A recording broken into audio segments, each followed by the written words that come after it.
welcome to Punch in the Van, the most important show in the history of shows.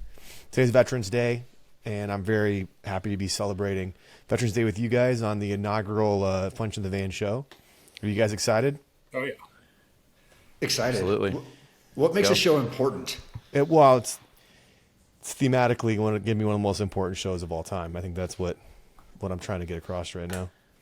It's a good adjective. I don't think I've heard that one on a show yet, right? Like you hear greatest of all time and all these things. The most important show. I think I kind of like it. It's going to be the most important show. And I mean, kind of like I think this is one of the most important holidays in, our nation's history. You know, my dad, he died in Vietnam to, serve our country. And I'm here to represent him today and tip a cap.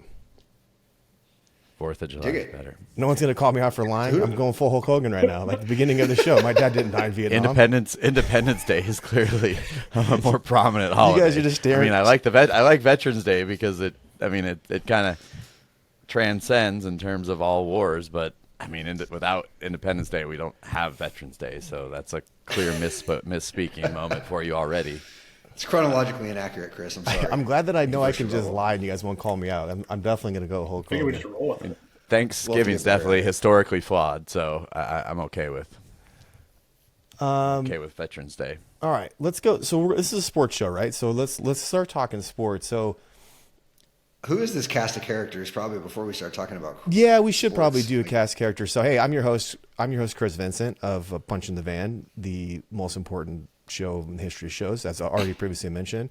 And we'll go around the horn here, which I just learned from baseball. Is that correct, DJ? Yes. I'll go around the horn to you since why don't you go ahead and introduce yourself, and then we'll circle around. I'm DJ. I'm definitely not the host for a lot of good reasons, because the smartest person on the podcast can't be the host. Smartest in what way, though? In the topic matter that we'll be discussing. Wow. Strong start from DJ. We the bested you guys. Mm-hmm. Ouch. All right, Reed, you're up. All right, you're up next. I'm playing second base in this show. Yeah, so I'm Reed. I'm going to disagree with DJ on most topics except baseball. So we'll jump in and see how smart he really is.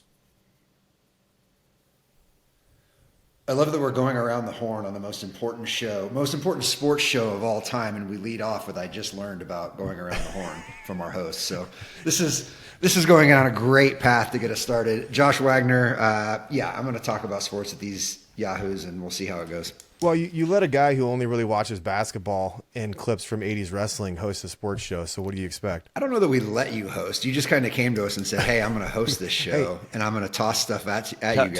Tell me a show that's on right now where the host actually knows even remotely as much as the people on it. I think Cowherd knows quite a bit. Well, it's his own show, but Molly Kieran, I mean, they let her he's talk, got some but now. no, in First Take, it's Molly Kieran. Oh, People First watch Take, that? gotcha. Nobody watches that. No, I mean, not. It's all just screaming and yelling on television, which could happen here. Let's see if we digress into that. Disney. It's Disney sponsored. Yeah, that's a good point. We don't have any Disney sponsorships yet. I'm crossing my fingers though. We're open to sponsorships though, so keep it in mind if we're you're out open. there. Disney, please. We'll take a sponsorship. I'll definitely cuck to Mickey Mouse for money, 100%. Well, that's making it on. Wait, hold on. Edit that out. All right, so we prepared some topics for today. Thanks, guys, for doing that. As I'm emceeing, I want to go through them, but first, DJ, you had some thoughts on the topics today. Did you want to? Yeah, no, it was great work, guys. Way to come up with some real Triscuit cracker type of topics for this. Such vanilla ice cream. It's real. It's real all nice about the guys. toppings, DJ. We'll put the spicy toppings on it, and it'll be just fine. All right. This is you guys. You guys need to go to the same places I go to think of topics. Where'd you think of your topics at? Twin Peaks. I find that just it gets the brain moving, gets the excitement going. Now you're watching their sports on all around you. Everyone's very engaged in the sports. Only It the feels sports. G-rated. Highlighter's got better food. Just grilled cheese sandwiches. So This is a great time to stop. Thanks to can get our with- first sponsor, Twin Peaks. We That'd be good. That'd be a good People one. are listening are like, what the f***? This is supposed to be a sports show. These guys are rambling for the first 10 minutes. All right, let's do real quick though, one more ramble. How many times a week do you go to the bar by yourself, DJ, and just sit there and type on your laptop? About 3. Okay, well, I had the over under on 3.5, so you're doing better than I thought. I love you. All right, football today. Let's start with football. Do you guys want to start with football? Yeah, start with football. Why not? Okay.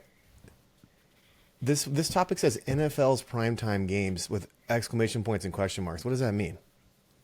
It means we just watched Well, Chicago it versus means- Carolina. Since I wrote actually, there was some relevance to that game. If Chicago would have lost that game, it would have harmed their ability or their percentage chances to get the number 1 pick again, where the Bears are normal or used to picking, which is top 5. So they could, in essence, get number 1 and number 2 pick, and they had to beat Carolina for that Do you to hear what you're occur. saying? So, although it was a largely pathetic football game, there was some ramifications if the Bears would have taken the L. But it still was a horribly played game with 2 pathetic quarterbacks. And what is this? Next 4 games are some of the worst matchups for primetime in history. But it's all 500 or less in terms of their win percentage teams. And like, I think of primetime games now as participation trophies. Like, everybody gets to be on Monday Night Football. When I was a kid and your favorite team was on Monday Night Football, that meant you were a contender. Like, that means your team was worth primetime slot on Monday night. Now it's a participation trophy that everybody gets to play on primetime. It's silly. What if the NFL is doing it on purpose? Think about it. Think about it this way, right? So on Sunday, you've got a full slate of games. Everybody's going to go. Everyone knows that Sunday's for football, right? So it's got to be competitive. You've got to have if Niners, Jags are the big game this week. You know you're going up against that if you're Fox or CBS or whatever. But on Thursday, on Monday, it's the only game in town. People are going to watch anyway. So they can just throw their bad matchups out on those primetime slots because they know it's the only NFL matchup that's on TV, and people are going to watch the NFL regardless. So because of competition during Sunday, they put the best games on Sundays. Yeah, I mean, that's the obvious answer. I assume they're going to put the worst games on Thursday, knowing we're dumb enough to watch them until we don't. Heck, they even put them on Amazon. I was at a bar the other day. They couldn't even show the game because they didn't have Amazon Fire Sticks at their bar. You guys listening to yourselves? Like, you're Yeah. taking the fucking corporate line here? You guys fucking work for the Shield? This is fucking terrible. Like, that's the most anti-fan thing to fucking say.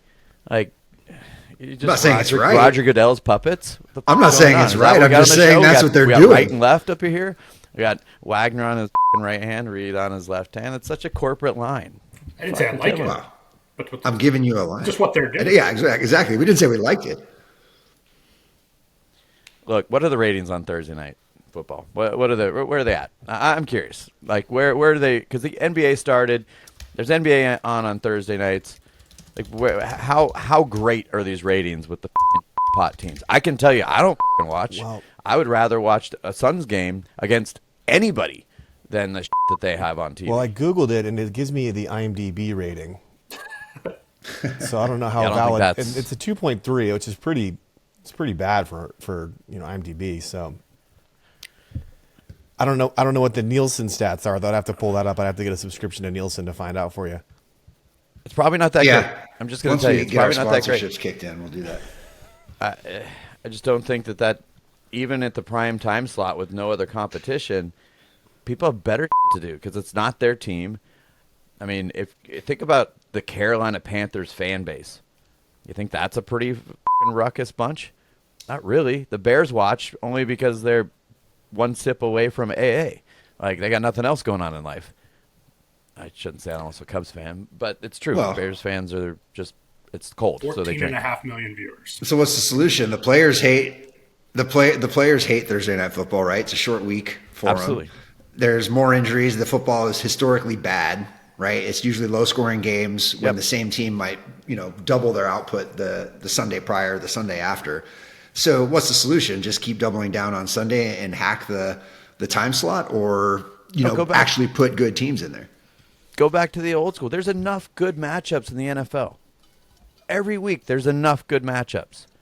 Like, save it for rivalry games. Look, I know the Packers and the Bears suck this year. This is a homer pick. But sure, there at least is a rivalry between the two teams that is deserving of a primetime slot. And you can get away with some of that, where put your big rivals on TV, and then reserve the rest of them for your more top tier matchups. There's enough good teams. Like, the parity in the NFL is great, and it has been the last few years, right? So you should harvest these. Don't times. they save the rivalry for Not like Thanksgiving though? Isn't that the Thanksgiving thing? No, it's the Lions and the Lions fucking Bears, and or the Lions and I the know Cowboys. they play the Lions every year, but And Lions Friday and the this year Cowboys. too. Black Friday game. Oh yeah. Oh, really? I didn't even see that. Who do we I'm have? sure it'll be great. I'm sure it's probably going to be Texans and Carolina matchups of the top two Dolphins quarterbacks and taken Jets. overall. Hey, that would have So been a do you good think- matchup preseason. Yeah, seriously. So do you think outside of a marquee matchup, or if within a market, can you make Thursday night football appointment viewing? Because like you said, people have a lot of shit to do. If you're in the middle of the week, you're winding down, it's your first bar night in a lot of cases. Kids have sports, there's all sorts of shit going on. Can you make Thursday night football actual appointment viewing? I don't think so. I think Thursday night's a flawed concept. I think it was a cash grab approach by the NFL to harvest on the lack of other sporting events being on, and them being the most, when they launched it, the most obviously watched. I just think that the fans, as dumb as we like to think they are, they don't want to watch bad football, the ones that care about football. And when you have bad teams, you have bad fan bases, so your results are gonna be very up and down. So yeah, I think you got to scrap Thursday night in general. It's bad for the players, bad for the fans. all right, there's your They're take. gonna, Josh, they're gonna, read you they're gonna next. double down. They're gonna keep Thursday night football. They're gonna add Friday night football. It's gonna be another bad matchup, and we'll have two topics to talk about. All right, Josh, last one, let's wrap up. What do you think people are more likely to throw on in the background on a Thursday night? A NBA game or an NFL game? No allegiance, right? It can't be in Phoenix. It's the Suns are on versus Carolina and Chicago. It's gonna in be the NFL. football. Yeah. You think?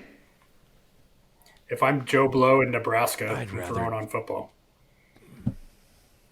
I'd rather watch a documentary about something The interesting. WWE mostly. Yeah. Most of your documentaries are WWE related. I like a lot of WWE documentaries. I've watched all of them at least twice. The Kurt Angle one's very watchable if you haven't seen it. All right, I think that's your answer. there you go. All right, moving on. Let's stick with football since we're there. So the next topic I have is, why do sports talking heads talk so much about the Cowboys? I actually have thoughts Reed. on this, but let's let Reed kick it out. This is Reed. I want Reed as to a start Cowboys the fan. resident f***ing Cowboys Hey, fan. even as a Cowboys fan, I blame Jerry on this one. This is Jerry Jones' fault 100%.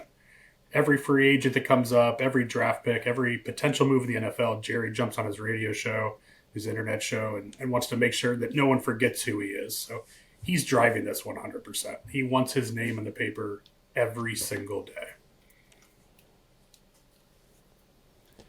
Yeah, I mean, I think if you brand yourself as America's team, and when you built a massive following the way you did in the 70s, 80s weren't so great, and then in the 90s,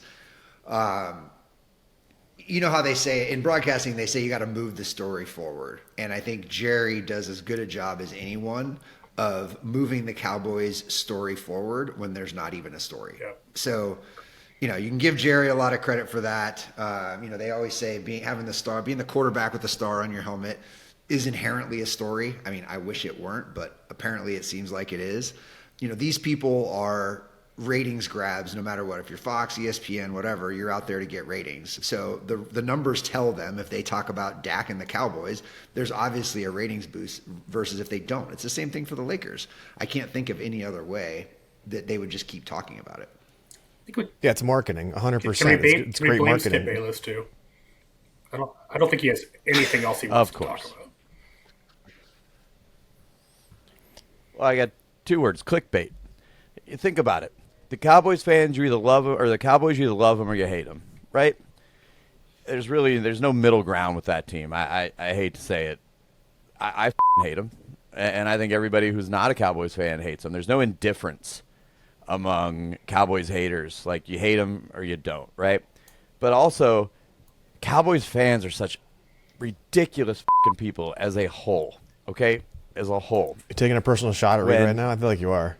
Well, I said as a whole. I think as an individual, you can be smart, thoughtful, and, like, not be stupid. But as a collective, they're f***ing stupid. So, with that said, when the talking heads say great shit about them, Cowboy fans are f***ing jerking off all over each other. It's the f***ing greatest thing in the world, and that's how they get all jacked up to say Cowboys in the Super Bowl. You know, the stupid shit comes out of their mouth. But when you shit all over them, oh my God, it's like you f***ing punch their dog or their f***ing child, for those of you who don't have dogs. Like, they get so upset, and then they blast on Twitter. So it's all clickbait. It's all driving traffic, like you said, marketing, because you know you have one of the most explosive topics, and because of the fan base is either all for or all against. All right, I have an important question. What's the worst fan base, Dodgers fans or Cowboys fans? It's Dodgers fans. I'm gonna go Gotta be Dodgers. Okay, who gets in more fights at the stadium? Oh, that's definitely Dodgers. Definitely Dodgers. It's not even close. Yeah, I think we have a pretty hardcore Arizona bias here on the Dodger fan. But Just go to any game Look. at Dodger Stadium, and you'll feel that way though. Dodgers fans are trashier. Okay, like that's a no duh. It's just everything about Dodgers, the fan base, like, I mean, just in general, the LA hat is worn by not the most savory individuals that are famous, right? Like, that's to me what they generally represent is just bad. Cowboy fans are just annoying because the level of ignorance that they walk around with, like, that to me is almost just as bad. They can't wait to tell you every time they f***ing win, they're going to the Super Bowl. And like, when they lose, it's just like, you're just a hater. We've got 5 f***ing rings. Like, okay, like, calm f***ing down. Like, it's such a defensive f***ing fan base. So that, to me, is almost as bad. Dodger fans, they kind of know they're a bunch of trash bags. But doesn't that just go back to Jerry, though, and the early 90s coaches, where the Super Bowl was the only thing that mattered? There's no Browns mentality of, well, we suck again. It's, nope, they got to be the best. Yeah, I get that, but like, when you're not the best, what's your f***ing argument? When somebody shits on your Cowboys, what's the number one thing that comes to mind? 5 rings. rings, baby. That's all I f***ing hear. It's all I hear. I'm a Packers fan. We have 4 rings and 13 total world championships. So that's why it's called Title You say Town, world kids. championships, it sounds like you're going back to WWE, by the way. Well, I mean, they did win 9 world Do they have the championships. Intercontinental Wasn't there like belt seven? currently? It was like seven teams or something. I mean, we had to beat Jim Brown, the greatest running back of all time. So there's that goes in. And the Bears were really good in the dark ages of football with Papa Bear Hallis. There were some good quality teams, and I mean, they did not integrate the AFC in yet. That took place in the merger when the Super Bowl took place. But pre-merger, the NFL had the talent. This right? is the most That's annoying. why This the is Packers AFC fans' didn't most win annoying it. thing. Talking about pre-merger championships that no one cares about. He's mad about Cowboys fans wanting to win, and then wants to talk about pre-merger Absolutely championships. horrible. Come on. Google is definitely not your Come friend on. in this argument. But anywho, the AFC did not win a Super Bowl until Joe Namath, one of the most overrated quarterbacks of all time, but somebody I definitely drink with, won his first Super Bowl. And he was a long shot when he won it then. All the talent was in the NFL. Like, that's Right, but every that was time like someone's Super Bowl like, 3. no, the Packers won the first 2 Super Bowls. I Yes. think it was it 3 or 4? I thought it was like the 4th Super Bowl when they beat the Colts. Yeah, I mean, it Or was not like, the Colts. They beat the. it was like the Chiefs, who are an AFC, and they beat the. Who did they and beat? the Jets, who are AFC. So it's not like it was some long stretch of NFC dominance in the You're, first few you're years. The comparing Packers like won two, and then yeah, it you're was- comparing like Bob Pettit to like Jonas Valanciunas right now. It's like not even The talent comparable. the talent was in the NFL. It is a known. The AFL was not the Premier League. Does anybody remember any AFL stats pre-merger? Well, no, of course not. Oh But no, the no, AFL none of didn't that. survive. You don't have any of that stuff on hand. There's no. Do there's you no have players. NFL stats pre-merger other than the Jim the Brown Packers won a bunch of Super Bowls? Jim f***ing Brown is the greatest running Championships. back of all time, and he was pre-merger. All right, Vince Lombardi. What's the trophy named? Who's the trophy named after? Vince Lombardi. Yeah, exactly. The greatest coach ever. Coached pre-merger.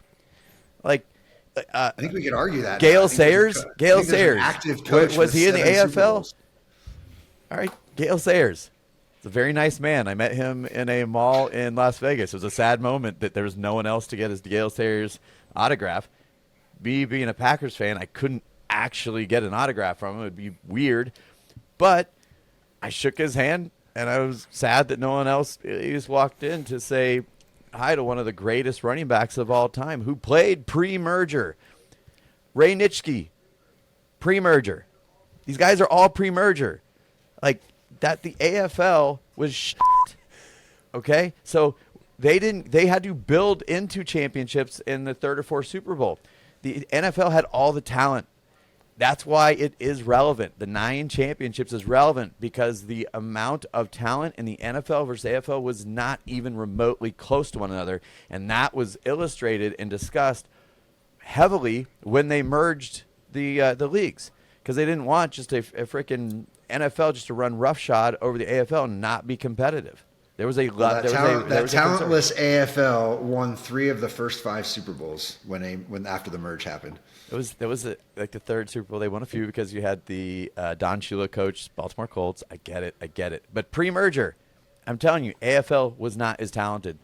I believe Google you. that. I'll just talk. All right, let's I'll just move talk on. to annoying Packers fans. They'll give me all the details I need.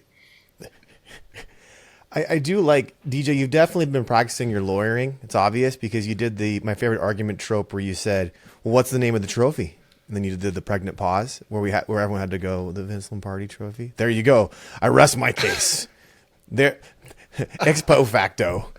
All right, what are we doing next? Transcendent talent. I actually like this topic, but you hate it, DJ, as well. So let's go ahead and. Why do you hate this topic?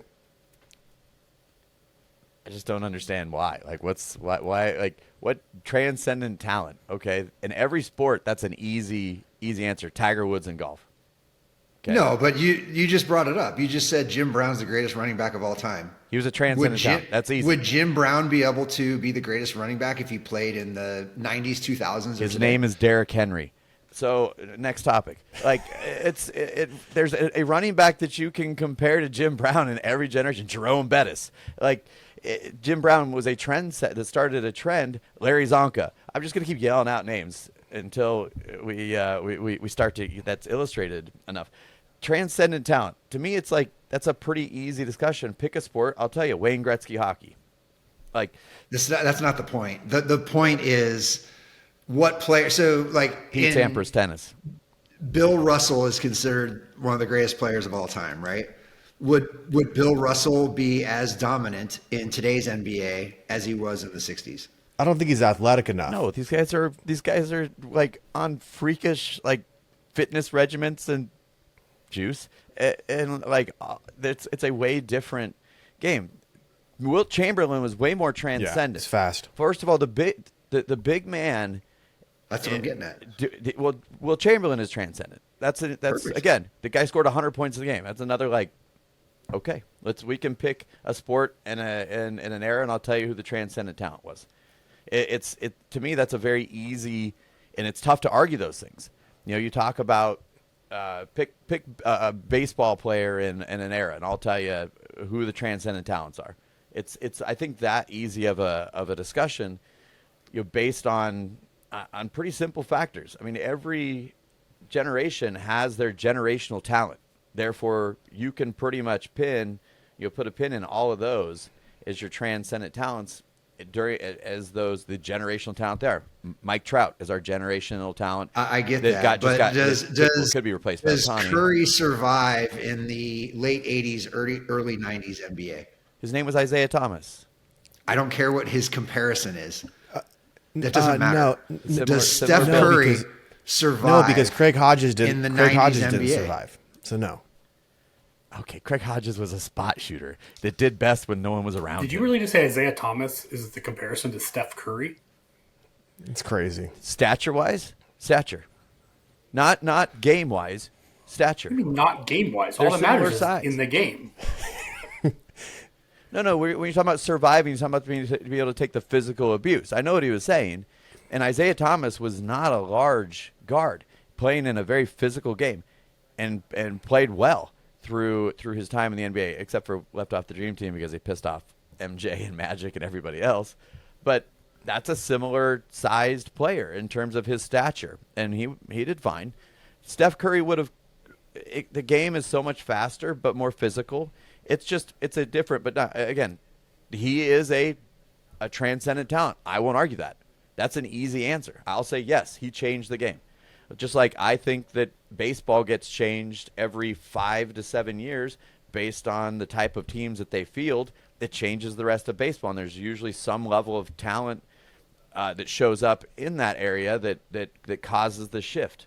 Mike Trout's star is fading. His transcendent time is gone. Now you got the Shohei Ohtani, the transcendent talent. Like it's always just a torch passing that I don't think you can necessarily have like a too much of a disruptive opinion. You're ridiculous. Yeah, I think go ahead, Josh, because I have thoughts. Yeah, I think the great players are easy to identify, but I'm just thinking, each generation has its own nuance, which makes it different, right? And you think about fully going above that generation and saying, could this player actually play across every single generation and be dominant, right? Like LeBron James likely is physical enough to play in any era of basketball, no matter what, right? Like he's just a big physical beast. But Curry, I don't know. Like I don't know if you put him into the trenches with Bill Laimbeer that he comes out alive, right? Like maybe not. Yeah, I'm not really sure. I think about like Nikola Jokic. Like how good would Nikola Jokic be up against the early '90s, late '80s Pistons? Oh yeah, or Shaq. Shaq couldn't. Shaq would eat his lunch. Where does Nikola Jokic start on the offensive end? Top of the key. Oh yeah, because Shaq spent a lot of time up there. Shaq was actually a very good top of the key passer. Defender. A lot of the pick and defender. He could defend at the top of the key, but as a passer, he started out there at the top for like of the key 3 years. Then he got fat. Well, he didn't get fatter for 3 years. I mean, he was lean. He was lean all the Magic years, and then the first three championships. He got fat in year like 3 with the like Lakers. year 3. So there you go, like 8 years in, halfway through his career. Come on, give Shaq a little credit. Shaq's not chasing guys at the top of the key, and No. back then you couldn't run a zone near as well as you can now. So you would actually take Shaq out of the defensive side of the game by putting a big that could play up at the top of the key. Like it actually would neutralize Shaq on the defensive end. And if he had to guard somebody that high up that can move, you're also going to neutralize him potentially on the offensive end by tiring him out because he was fat. So I love this. Now you're making an argument for Shaq not being a transcendent cross-generational. No, Shaq was. Shaq was. But if you're we're confusing the argument. Shaq was transcendent. You're confusing the argument. I don't know if DJ knows what confusing the transcendent argument. means. He thinks it's all size. Transcendent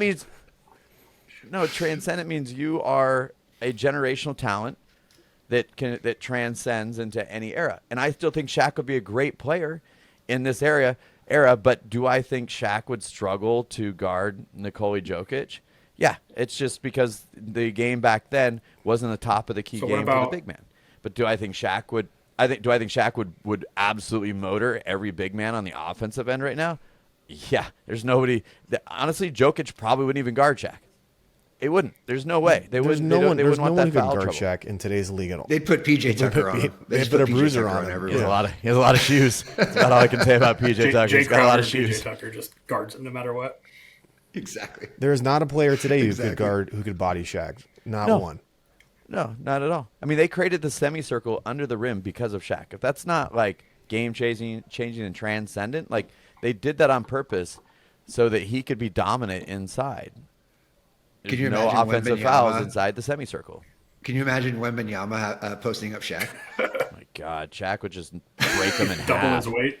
It would look like Bane against Batman. You just It'd be pick him up incredible. and snap his back. I just want to see Bill Laimbeer and Robert That'd be so Parrish freaking good. up against Nikola Jokic. That's what I want to see because I want to know how good Jokic really is. I don't think we know yet.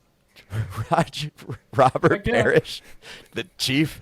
Robert Parrish looked like his rookie year. He looked like Bill Russell. Him and was it Odin? Him and Odin are the oldest young guys ever. And Robert Parrish had like bad knees when he was 12. He was mean. Dude, Odin, he looks so old. Yeah, I don't think Shaq is the most transcendent. I think Wilt Chamberlain is more transcendent than Shaq. We created the big center position with the back to the basket. Bill Russell was a defensive player first. He was absolutely, his primary goal was to rebound and get the ball out in transition to his guards. So that was his sole focus, was to get Havlicek out moving. And it was Havlicek, was Kuzi back then also. So that was his sole focus as the leader of that team. It wasn't offense. Yeah. So offensive big men, Chamberlain created that as a high scoring offensive minded big man that could also play defense. Shaq isn't created without Wilt Chamberlain. Let me give you my Wilt's game is probably more relevant now than ever. He didn't have the 3-point shot, so you can't say that. But the big man coming out and shoot, not just playing in the post, I think Wilt would have adapted to that better than a lot of the other older big men. One of the worst free throw shooters ever. So wouldn't Also scored a lot off the court. so wouldn't we say Curry is just as transcendent then? I mean, where is he gonna? He's gonna shoot threes from 6 feet behind the 3-point line in any generation. Yeah, I agree. I think he's transcendent. I don't think Steph Curry has an era that he can't win in. No one back then in the NBA came out to guard that. The 3-point shot, even at its height of the 80s and the early 90s, they were not shooting half of what they're shooting today. So he would look like a freaking Martian to those guys, shooting 35-foot freaking threes. And they were not, like, adapting to that is so difficult because it gets you out of your entire defensive strategy. And he moves without the ball better than any player I've ever seen in my life. I think that combined, they're going to try to physically knock him off. You get so tired chasing a guy like that around, you neutralize a good player for the other team. Rather than probably just letting him get his 35 or 40 and then hoping you can match him to not tire out your assets. Think about this. Reggie Miller's best 3-point shooting game ever, he made 8. Somebody does that every single night. Grayson Allen had 8 off the bench the other night. I mean, it's wild. I love that guy. Curry averages 5 or 6. I mean, it's insane. Totally. This is my opinion on transcendent sports. I think the more mature sports that have been around for 5 decades, a lot of guys can go across those 5 decades. But if you look at early basketball, early football, early baseball, those guys probably don't hang. And I think like MMA is the best example of this. Like that sport is so new in general, and there's less transcendent athletes in that sport because it's a new sport, right? Like the guys today would mop all the early guys, even though like, the Gracies and like Tank Abbott and those guys were bad motherfuckers. They just don't hang today because this sport has changed so much versus like basketball. Again, Bob Nedelicki, he ain't doing today, but he's early money on basketball. I think most of the guys who've been great in the last 30 years probably could play in any generation. What about Meadowlark Lemon with the Globetrotters? Wow. I mean, the MMA, it's maybe just John Jones. People will probably argue Conor McGregor, but it's probably just John Jones. I've got one more, that if he ever just committed himself to getting in shape and not being such a drunk, I mean, you know who I'm going to bring up. I thought BJ Penn, I mean, he's the guy who went up in weight. He fought GSP at 170 the way that these fighters are doing now. The problem was BJ Penn hated training. He absolutely did not want to train, which is one of the reasons he didn't mind fighting 170. But when he was actually training and sharp, there was no one that could touch BJ Penn because his boxing was top tier, probably the best boxer during that time. His jiu-jitsu was world class. Like the guy was I mean, his nickname was the Prodigy for a reason. Like I think BJ Penn probably is somebody who could fight in this era if he would focus and train. I kind of agree. He was world class, but he had that arrogance because he was so good at jiu-jitsu. But everyone is so good at jiu-jitsu now. I mean, the new age UFC is not a jiu-jitsu based fighter anymore because everyone can do it. It's almost equalized. You're right. It's used for defense. Jiu-jitsu is now used for defense. Absolutely. I couldn't agree more. But that's what BJ Penn largely used it for against a lot of fighters that had good jiu-jitsu. He used it for defense so that you had to stay on your feet. And if you couldn't get on your feet with him, I mean, I don't think he'd be as good. I think he would still be relevant and a top-tier fighter. Also, without him, we don't have Conor McGregor. Who else beats up weird old guys in bars? The two of them are definitely the best at that for sure. all time fighting at bars. Yeah. All right. Allegedly. Moving on. Except they're on camera. Allegedly. All right, moving on. Although BJ Penn got knocked out and then beat the guy up after he got knocked out. He got his head snapped back on the concrete and then beat the guy up, which is another level of I don't give a know what. But he can jump out of a pool. That's ridiculous. Hey, my cousin can do that too. That is ridiculous. All right. Anyways, moving on. Another topic that DJ hates: NIL for college athletes. Good or bad for pro sports? I'll take last on this one. All right, Reed, you're up. You go first. I think it's really going to mess with pro sports. I mean, I think we're just going to college sports is just going to end up being pro sports. And what level do we take it? I mean, we're talking about. Think about the NFL specifically. You've got guys who now are asking for ownership in teams to be the first pick in the draft. That's only because they make so much money in NIL. I mean, it's getting ridiculous. You can't actually do that. Well, it's actually illegal. Obviously. Wait, I have a question though on the NIL topic. Is it in amateur wrestling right now? Is it in everything, or is it just football, basketball, baseball? It's all sports. Hockey? The highest paid NIL person is a gymnast. Okay, that's right. That's right. I did see that. It's not a dude. Yeah, I think I know this came out a little bit more broadly with the Caleb Williams thing and him saying he might not go number one to a team if he doesn't like that team. But a friend of mine works with Caleb Williams' family, and he said, like, listen, he's got $5 million a year committed in NIL right now. He and his dad are working on getting that to 10, so that when the draft comes around, if they don't like who's got the first pick, they can just say no and do whatever they want, right? So I think that's only going to be rare occasions of transcendent college athletes, DJ, who can pull down that kind of coin and manipulate the draft. But it may happen from time to time. And to Reed's point, like, that's for the league, right? Like the whole idea. I think his dad made the comment on a national radio show, or maybe it was a local radio show, that it's bad for the sport that these great players get picked by teams. Well, that's the whole idea, is to create parity in the league, and no one's created parity better than the NFL. So I don't know that it's necessarily good. I'm not against NIL, but I don't necessarily think it's great for pro sports. We're going to have so many Eli Mannings. No league has created better parity. Who's in the World Series this year? Yeah, I mean that's an outlier, man. Is it? I think Have so. you had the same World Series matchups in the last few years, or you've had different new exciting teams? Who was it last year? I don't think Astros were in it last year, and the Phillies were in it last year. Yeah, the Phillies came out of nowhere. Those are two big market, big spending teams. I mean, I don't think you can really compare. I mean, the World Series is a bad example if you just take it in a vacuum. Like, look at year over year who's in the playoffs.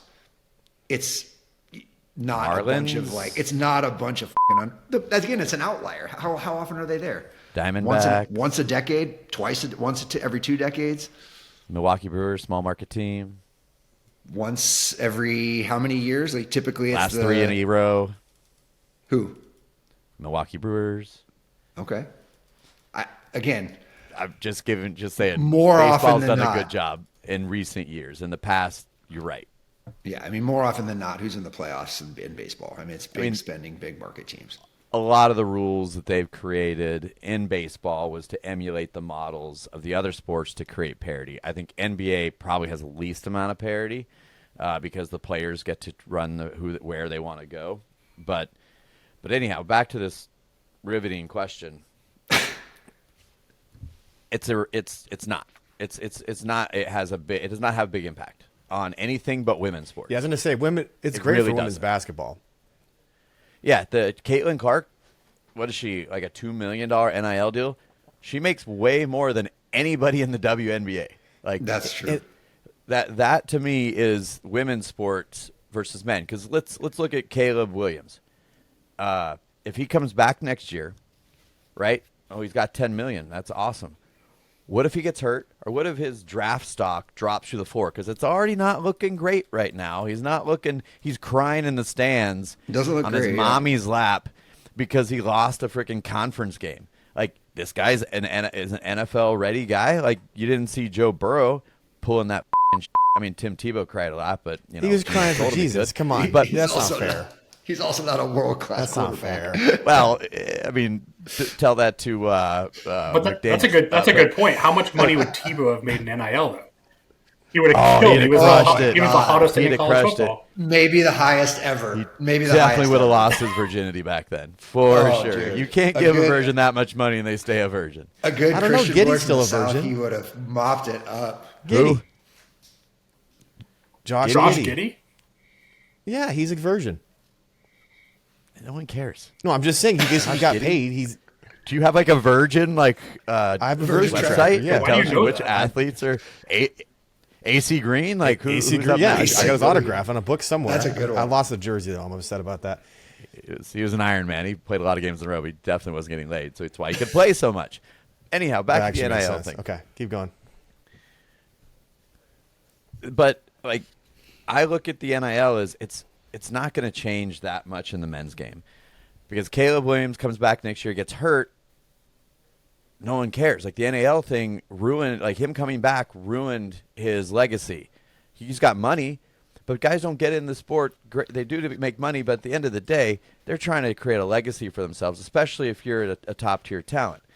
And the best way to become a great player is to take a franchise like the Cincinnati Bengals and put them in the Super Bowl. Like there's a reason why Joe Burrow is the fucking man. Everybody loves Joe Burrow. He's my favorite quarterback to watch. That's right, Jordan Love sucks, but like he would Great not. comparison. I know, but like that to me, Trevor Lawrence. He's taken the Jaguars. He's considered an up-and-coming star. That's how you become a star, not by getting $10 million in NIL dollars and then trying to use that to threaten the NFL that I don't want to go to. The top 5 teams aren't good. Next year, in the top 6 picks, it's probably going to be the same 2 teams. You have the Cardinals Yeah, exactly. and the fucking Bears. Like, both of those teams suck. Like, where do you want to go? 25th overall? Because that's where you get on a good team with a quarterback that's ahead of you. You don't start. You do not start in the NFL in the top tier fucking teams. So that's fucking stupid. It's the dumbest shit. NIL has no relevance in the men's fucking game. No basketball player that's the top pick is going to stay in school to threaten the fucking NBA. Because the lottery is a fucking crazy fucking thing anyways. But either way, it's not impact. Baseball, yeah, no one gives a about college baseball, which hurts my soul, but no one gives a It's But women's doesn't it- sports. But doesn't it That's make it. doesn't it make Caleb That's Williams it. not care though? If he's getting $10 million a year, he doesn't care if he's the first pick, so he doesn't have to play as good. Ego is more important than money to these guys. I don't think so. Well, I don't know if you can blanket statement that. That's Money is a part of ego, and making NIL versus making 200, 400, or 400, 500 million dollars. These guys want to be Patrick Mahomes, not f***ing Ryan Leaf. Like that's what they want to f***ing become. They don't want to be a burnout. the great ones Jamarcus do. The Russell. 20-year-olds The great the ones 20-year-olds do. aren't thinking about their Right. Patrick Mahomes contract. They're before NIL. They were thinking of I want to be the number 1 pick, so I get the $30 million versus the number 6 pick where I get the $8 million. Like that's I disagree. It could impact. So you know how these GMs and these organizations do massive player evaluations. They invest millions of dollars into evaluating the players, especially at the top of the draft. This could be a big deal in terms of guys coming out who have already made millions of dollars. Do they care about being the next great player, or do they care about making money? And you could find that out quicker in this case than you would otherwise. In the middle tier guys, yes. I think that's the thing. The mid-tier guys that know that they're the likelihood of them being a perennial star in NFL is really the only relevant discussion here. NBA is not relevant for the NFL. Like your mid-tier guys, sure, but your top-tier guys, they're not only just chasing money, they're chasing prestige. These guys, their ego at some point will take control. And if they flame out after $10 million because they get hurt, like that's a big problem. Ask Matt Leinart if he could go back in time and not come back for a senior year, would he? Matt Leinart was the number 1 overall pick consensus after his junior year. And he decided to be the nice guy. Also, he was just wanted to continue to live college life. That's the truth. And he already had money, his silver spoon in his ass. But he came out. If he'd come out the year before, and that was that correct me if I'm wrong, was that before or after they had the slots in place for rookie pay? Before. It was before. Okay, so him not going number 1 overall, those guys got fucking cash. Matthew Stafford got fucking cash. Jamarcus Russell, cash. Like, those guys all got fucking paid for being number 1 overall. Matt Leinart stays. That's the poster child for why you should fucking not play games when you are the number 1 overall pick. Yeah, I do think it's a little Pollyanna to think that everyone who's in that elite category, top 5 guys, just does it for ego and they love it and they want to have a legacy. Like, that's great to think that way, but that's definitely not true. There's definitely guys playing for the money only. I don't know. For sure. Maybe Ryan leaves so he could buy drugs. I By the way, they should give the Heisman Trophy back to Reggie. They absolutely should. That's ridiculous. There's no question about it. Like, what are you taking away from the guy? Like, what did he do? He didn't do shit. Here's a perfect example of a guy coming out at the right time. Vince Young. Oh my God. Yeah. He made his money. He was not a very good NFL quarterback. I see. He had 1 year or 2 years under the talent killer, Jeff Fisher. He played in Tennessee, right? Yeah, we are not going 8-8 or 9-7. I think he was exactly 8-8. That's his whole career. It's Jeff Fisher's whole career. I see your ego argument. I see part of it, but I also don't 100% agree. I think that the best point you made is women's sports. Like, coming from somebody who absolutely loves the NBA and absolutely despises the WNBA. Like, I tried watching, I just can't watch it. The fact that women who play college basketball that's getting slightly more popular every year can make some money before they go in the WNBA, where they're not going to make that kind of money. I think it's great. How many people? So how does the WNBA respond to that? They don't. They don't. The league can't. The league's going to. No, they're adding another team. The league. The only reason the league is still alive is the NBA. Yeah, they subsidize Yeah, team. that's sure, a fact. but don't you think if there's 5 women in college basketball who make real money, and maybe there's more, I don't know, that's going to impact the WNBA, isn't it? Yeah, they're all going. I mean, they were going to stay 4 years anyways. They need an education for when the WNBA collapses. So, I mean, they were going to stay 4 years anyhow. Well, don't most of them make more money overseas, or is that not a thing? Oh yeah, since the why Brittany Griner was in Russia. Brittany Griner business. Yeah, did they not go anymore? They're just not going to go to Russia. They'll avoid a war torn country to call home. Because I think I read Taurasi, who's considered top 1-2 greatest of all time. She made like $50,000 a year in the WNBA, but made like $3 million a year. It's like $150,000 a year. It's like your top eight players. Basically the same thing at that point. When you're comparing $3 million to 150, it's the same thing. But think about this. So we all know wealthy people, rich people, right? No. Right. We all know rich people. Josh is my right? rich friend. We which is all very have sad. met and interacted with, broke bread with, had dinner with very rich people, right? You get dinner with George How many Karl, rich didn't you? people? We did. That was a great dinner. He's the most candid NBA personality I've ever met. Usually they don't want that getting out. Have you seen his so they take don't on even say it to Melo random fans. and the number and all that? And Yeah, he's not a Melo fan. He's never was. He also thought DeMarcus Cousins was a nightmare, and actually he ended up being right. At dinner, I was like, come on, DeMarcus Cousins is great. And he's like, I'd rather have a bunch of Andre Millers. I'm like, Andre Miller? Like, what are you talking about? But back to the NIL thing, $10 million, right? So I'm going to use the Wagner number that Caleb Williams is trying to get. Every rich person I know, once they have $10 million, they want what the next person ahead of them has. Like, I've never met somebody with $10 million that isn't after a $100 million, or two, especially if it's an achievable dream. It is if you're a great talent in the NFL and you play quarterback, the right position. So giving them $10 million might satisfy the moment, but it's not going to satisfy the career. And the big picture is still the big picture. And agents are going to let him know that. Because they have agents now. I mean, that's how it helps them get the NIL deals. Is they have agencies that help align those. So, like, the agents are going to tell them that, like, this is just a taste. Your next contract, 3 years in the NFL, is going to be $250 million. The players get that. You know, do you want your $10 million? Again, I've never met anybody that isn't looking at the next tier in their profession financially. So yeah, that the money argument's there. But the money argument is, here's 10. How do you turn it into? And it's by being the number one pick. It's by being a top 10 pick.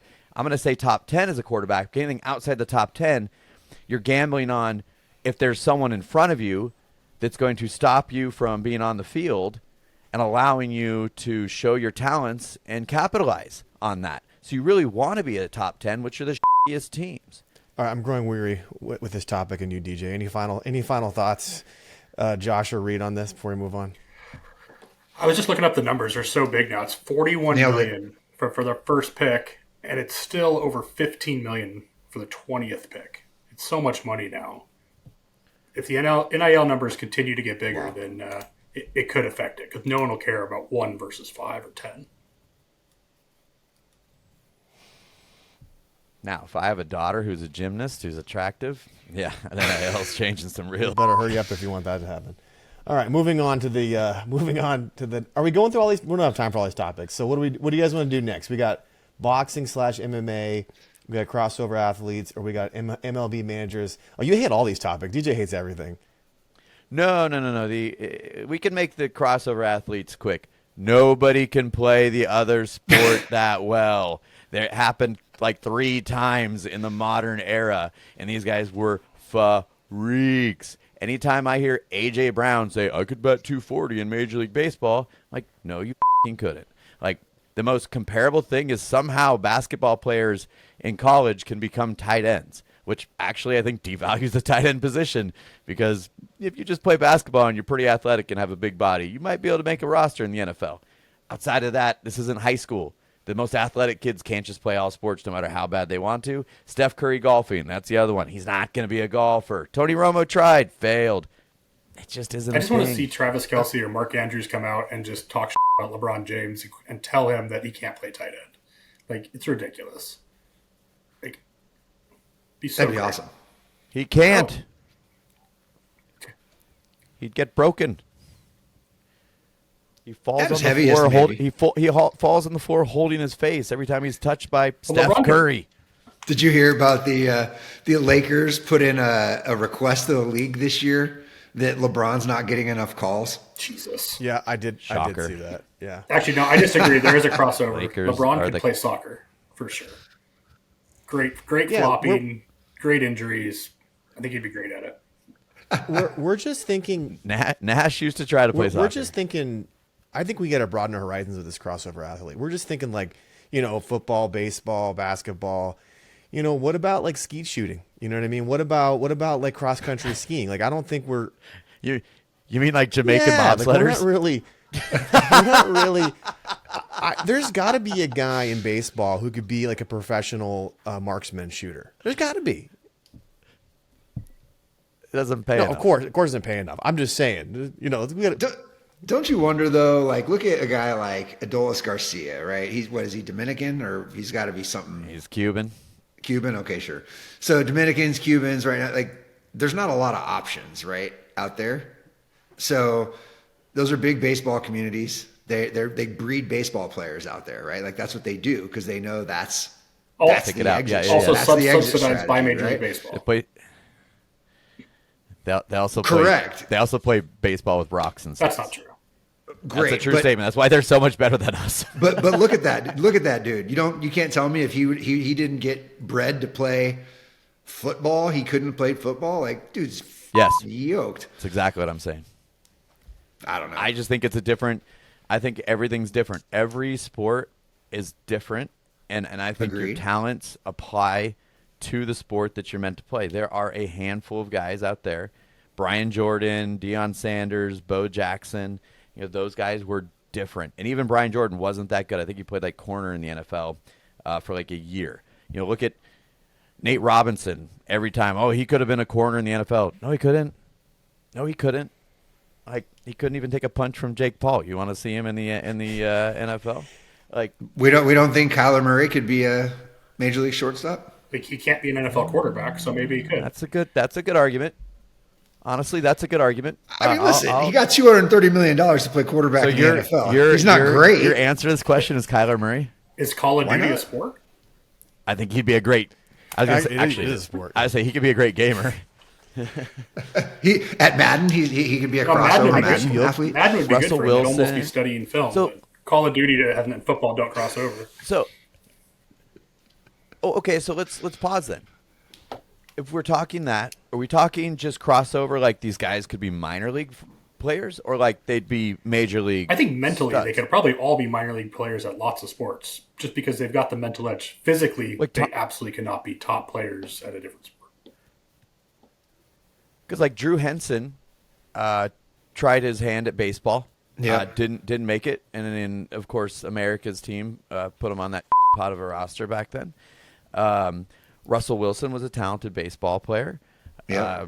The teams invited him to spring training to sell tickets. You mentioned Kyler Murray was good. I know no one likes this answer, but Colin Kaepernick was a very good baseball player also.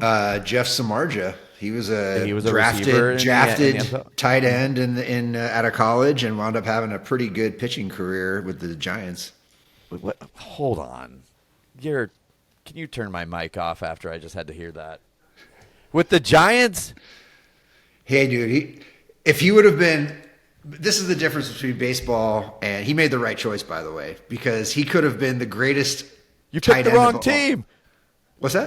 He got drafted by the Cubs. Yeah, but he played for the Giants too, didn't he? He got traded to the Giants. He got I traded think- to. He got But the traded Giants from paid him, right? The Giants paid him They like paid $100 him, million. but the bucks. Cubs traded him when they were building that 2015 roster.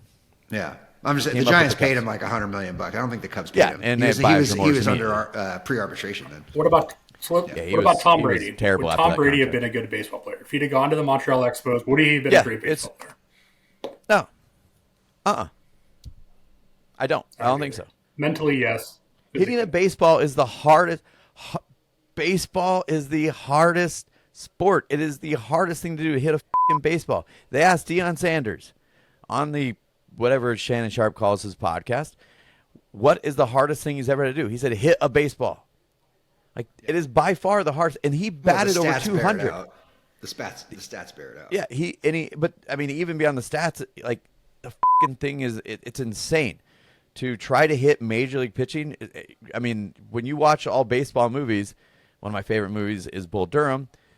Kevin Costner's like, you have to in the show they throw fucking exploding breaking balls, like they throw these crazy pitches that move. And you can't. You're trying to track this movement while trying to track the speed and then the final location. There's no comparison, and that's why.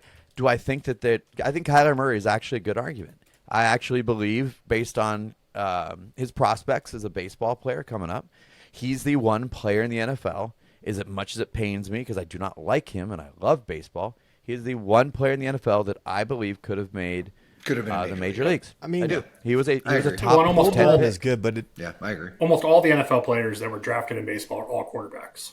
Matt Castle, Colin Kaepernick, John Elway, Correct. Tom Brady, Russell Yeah. Wilson. There's a reason Yep. because it just takes a different mental ability to play baseball. Elway was a good ball player too. Elway probably could have made That's it. right. Elway was really good. I think Yeah, Marino Elway was could've too. made it. I think Marino was drafted in the major leagues. Might have been. Oh, again, a lot of your Marino had quarterbacks are. Hose, man. It makes sense. I mean, a lot of guys growing up that are quarterbacks played baseball. I mean, it's a good sport. They don't get hurt. all right. In serious question, I was just going to say I think Bull Durham's a good baseball movie, but it's not as good as A League of Their Own. What's a better sports? We're trying to get sponsors. What's a better sports movie starring Kevin Costner, Bull Durham or Tin Cup? That's the real question. It's Bull Durham. It's valid. I was gonna say, why would you even ask that? It's definitely. I really fucking like Bull Durham. I like Tin Cup's Cheech's great. performance in Tin Cup a lot. Just saying. I mean, I like Rene there's a- Russo better than I like Susan What's her Sarandon. name? Susan Sarandon. So oh yeah, that it was not cast well. Let's talk. We're talking about different things entirely. Susan Sarandon was hot back then, not to anybody present on this call, but apparently during that period of time, She was people were hot like, "Yep, as an actress. that's hot not- right there." Not physically. I Yeah, hope yeah. not. I was She had her day, old I'm enough sure. back then. All right. Hope there's no Playboy spread with her in it. All right. Okay, I have a question for you guys on crossover athletes, and let's wrap this topic. This is an important question because I want to know this. This is for me personally. Current NBA player, who's the best to play pro volleyball? Pro they gotta volleyball? go play in the Olympics. Probably Wemby. Go Wemby. Yeah, I mean, Just being Just stand What about there and- Giannis? Giannis would be good. You don't have to jump. The net's not that high. How high do you think the Yeah, net but, is in yeah, but think about volleyball? Giannis as a blocker. yeah. Well, think about Wemby Google as a how high the blocker. net is. Google how high the net is. Let's start there before you start asking these blasphemous, weird off-the-wall questions, which I like. But Then none of us how can tall answer. the I net like is. it, but it's dead air. Seven. It is dead. It's not. like It's not good 7 pod, feet. but yeah, Is you it know. 7 feet? It's 7 feet. They would just Oh my be God. over the net. They would have to. It would be ridiculous. It's almost 8 feet. Ridiculous. It's Wemby would be it's standing almost 8 over the feet net. for men. Wait, the net's higher for I men mean, than women. still. It's a whole topic It's entirely. 7 It's feet. different, but 7.35 yes, for women, 7.97 for men. So just barely. Equality is almost there for volleyball height of net. Okay, so Yeah. you're picking. I'm picking Giannis. That's what I'm picking. What's everyone's pick? Bull. I'm all in on Bull. Bull's a good pick. Reed, you going Wemby? DJ, what's your pick for best basketball overdue? It's such a weird. I don't know. That's what I'm here for. I'm here to give us a hot takes. Okay. Let's see. Just I'm pick a trying to- leaper. No. I'm trying to think of who grew up in California or Florida near a beach. If I'm being honest, Oh, beach volleyball. because, well, I mean that's who I was actually going makes court money. volleyball. We can do beach volleyball though. Well, beach volleyball makes money. That's why I thought we were going beach. Even still, volleyball is more prominent in beach side cities, ocean facing cities, even on the hard courts. Long Beach State is not exactly a powerhouse in anything else but volleyball. You know, I played against Long Beach State in college hockey. a Interesting. lot of ice out there. Did you A win lot that of ice game? in Phoenix too. So, as one of the few goals I scored was in that game, actually. Hey, side Nice. note. Since you know you're not what? answering DJ, you didn't answer. Kyrie Irving. There we go. Kyrie. Did you see? He'll be a Because great. he'd make it interesting. He'd be a sit great down. center. He would just sit down in the middle of the game. Did you see? Sorry, go ahead, Reed. And I have a question for you. According to the Google machine, before basketball, Joel Embiid only played volleyball until age 15, until he switched. And Jokic, I think, Okay. played volleyball too. And he's a 7-footer, so that could be nasty. All right. Then that's Important 8 feet. question for Reed and Josh. Did I see there was in the NHL a Michigan pulled off recently? Is that facts? There's been a few. Yes, relatively there's been a few recently. A couple in preseason this year, and I think one in a regular game. So for people who don't know what Michigan is, it's basically where like you pick the puck up on your stick and kind of scoop it in around the net like that go skate around the net and kind of scoop it in like top shelf, right? Like why is it all of a sudden there's been some Michigans? Like this move's been around forever, right? Like why all of a sudden are we seeing it in the NHL finally? I think because if you'd have tried that in the 90s or the early 2000s, you'd have been killed in the NHL. You got It's a little bit softer, more finesse game now with the guys like, Connor Bedard and people like that coming in. because Ty Domi would have broken your facial Marty bone, McSorley. and you would never have Oh, played meaning again. you would have done it. It was a faux pas. It was bad form, and that's why, or they would have physically been stopped in the middle of the play. They'd have done it, but they'd have been physically stopped probably on the next play or right after they did it. Yeah, it would have been like you don't do that. Like what happened to Jeremy Roenick. Yeah, they would have. Eric Lindros hit would have looked lightweight. You talking about payback stuff? Yeah, they would have come after him for sure. Like the enforcers would have done what they do, which is enforce. Yeah, I mean I don't think that'll ever be completely run out of hockey.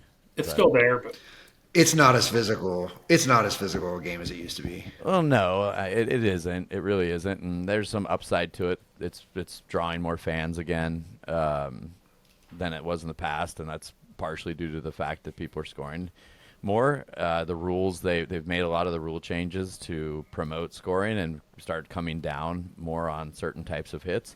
Kind of like the NFL. At the end of the day, they're taking a page out of the NFL book. Yeah. And hockey's. I mean, if it's on, I'll watch What's it. going on? Why is hockey having a resurgence, guys? Like, explain it to me, because from a marketing perspective, I see it now more than when I used to follow it a lot. Like, I'm seeing it constantly. Is it the TNT like partnership they're doing now? What is it? Why is hockey making this comeback?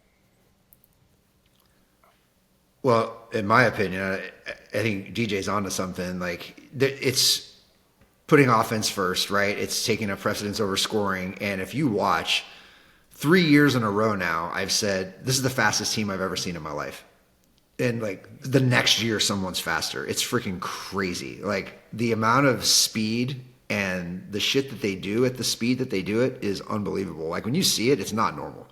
From a guy who's been on the ice with professional hockey players, like it's another level. It's crazy. It's entertaining. they've done a good job of moving the teams into good cities too. There actually is true hockey cities now. So I think it, as Josh intelligently agreed with me. Anyhow, I think that's there, but I don't think there's a lot of young stars. For a long time, it was Crosby and Yep. Ole. Like, everybody wanted to see, or I'm not Ole, Ovechkin. It was Ovi and Sid. That was the rivalry. And then that was like they'd play against each other, and that was must-watch TV. And then the Penguins would go to the Cup, and people wouldn't care as much as soon as the Ovi and Sidney Crosby rivalry was done. Now you have so much young talent. Austin Matthews is a stud. You talked about Connor Bedard. Ovechkin's still a fucking handful to deal with. There's just so much more star power in the NHL that they've had, that it's youth. That the kid in McKinnon in Anaheim's a stud. Like there's just and it's spread. It's very well spread across the NHL too. So you've created parity. As you said, Josh, there's every year teams seem faster. The year before last, Las Vegas didn't even make the playoffs. Last year they were unfucking beatable in the playoffs. Not the unbeatable team was the Boston Bruins, tragically died, but it was, and I do think it's the young star power that's starting to drive the sport also. Yeah, for sure. Yeah, agreed. There's some really David cool star McKinnon, players. Leon Drysdale. I mean, David, yeah. There's just so much talent in the NHL now, and they're so fast. They're doing things they didn't used to do. It's much more exciting than it used to be. For All a right, non-hockey good answers. fan. Good answers. All right, we're getting close to my threshold, and so I'm going to go off these topics. Bring us I home. have one final question because it's topical, but it's also it's topical evergreen, as we've now coined. Josh is the thing. this is random. I want to hear everyone's take on the NBA in-season tournament, which I think starts today, right? Yes, is starting. Last I think week. it started last week. It started last But weekend. the Suns play their first Yes, one that's today. right. So to me, it's like this. I'm gonna watch Suns today. So, you know, if you don't know what the in-season tournament is, go Google it. But what's everybody's take on it? Let's start, Josh, with you. What is your thoughts?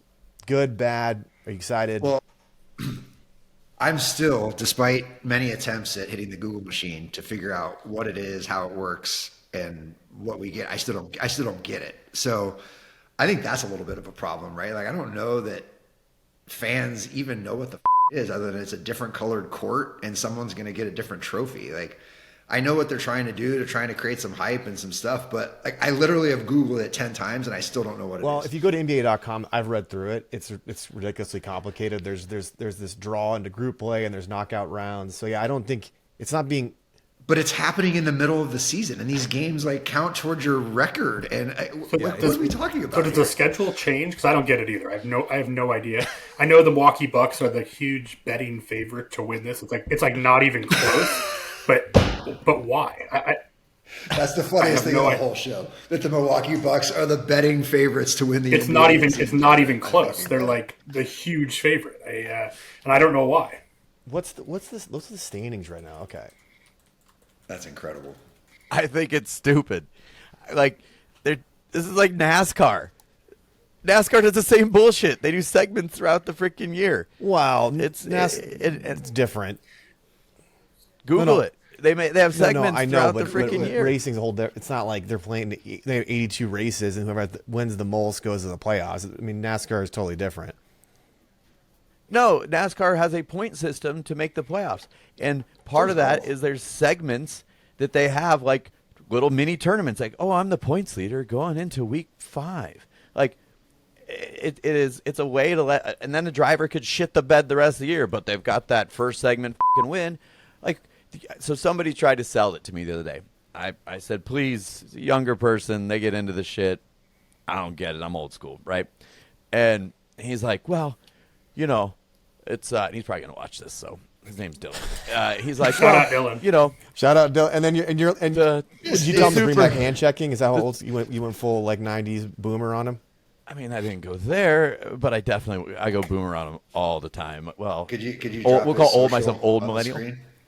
Yeah, Dylan Coletti. But No, you're went to doxing U him of now. A, Why so don't of you give course. his address out while you're at it?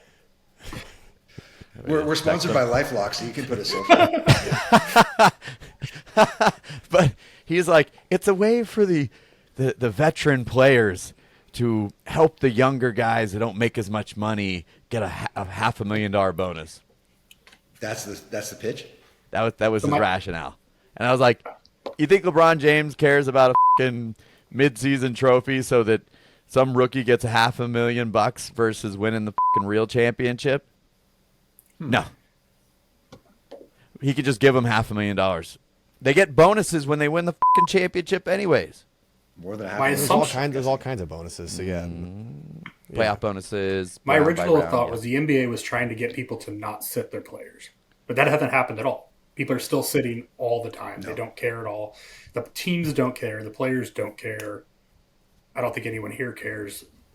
I haven't heard anyone who really knows what it is or cares about it at all. Yeah. Yeah, I think it's Is it a gambling waste of- thing, Reed? Because I mean, gambling's so hardcore right now. Are they going more ways to gamble? Is that a play? I mean, NBA gambling is so huge anyway. I don't think they need an in-season tournament. You can bet on literally everything on the NBA, Wait, how many bets did you have on the NBA the other day? 37 or something like that? at least. I didn't think they made parlays that big. Reed wins the show, bringing the gambling stats to the NBA in-season tournament. What bets do you have on the in-season tournament right now? Is a good question. Who are you betting on? Just that Milwaukee's winning the whole thing. What does that pay? I think it was like plus 700 early, and now it's like minus 550. So Get out of here. Oh, it's- Minus on someone winning a massive. tournament? Like I said, I don't even know why, but it just I seemed don't- like good value at the time. They're 5-3 right now. How is that even possible? You know what I think it is? Merchandise sales, ticket That sales. checks out.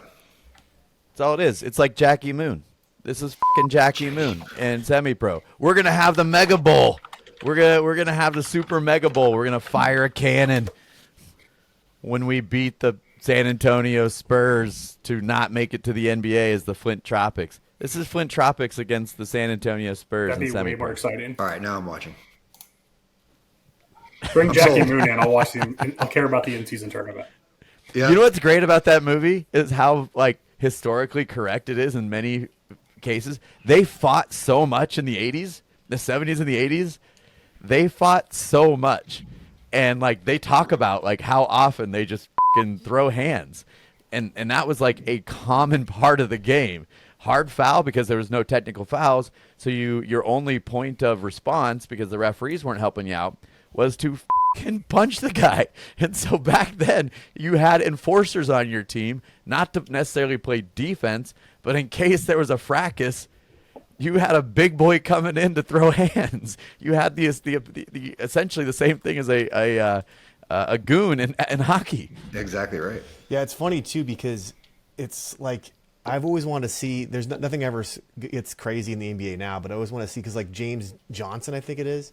Yeah, he's like the guy that's like a Brazilian Jiu-Jitsu black belt and like Taekwondo guy. It's like, why can't there be a fight in the NBA now and then James Johnson just throws someone in a Kimura or something like that? You know, that would be great, but this is never going to happen. My take on the in-season tournament is that they're trying to juice up the ratings. So I bet it's a play with what you're saying, DJ. But I also thought, Reed, that it's a betting thing. Like they're so tied to the betting side of things now that it's like, let's get some energy here and let's get some betting, and just in general, like there's so many promos for it. I just assume they're trying to juice it up in the beginning of the season to get people to watch more. They're trying to make people care Yes, before exactly. Christmas. Because most people don't care about the NBA Yeah. till Christmas. Can our logo be a spinning Jordan 11? Where would we find something like that? I don't know. I mean, how do you? Well, even Jordan make is a something like sponsor of that? the show, so we have Disney, LifeLock, Jordan. We're just going to speak it into right. existence. All right. On that note, let's wrap the show. Thanks for joining, guys. This has been Punch in the Van. Check us out next time.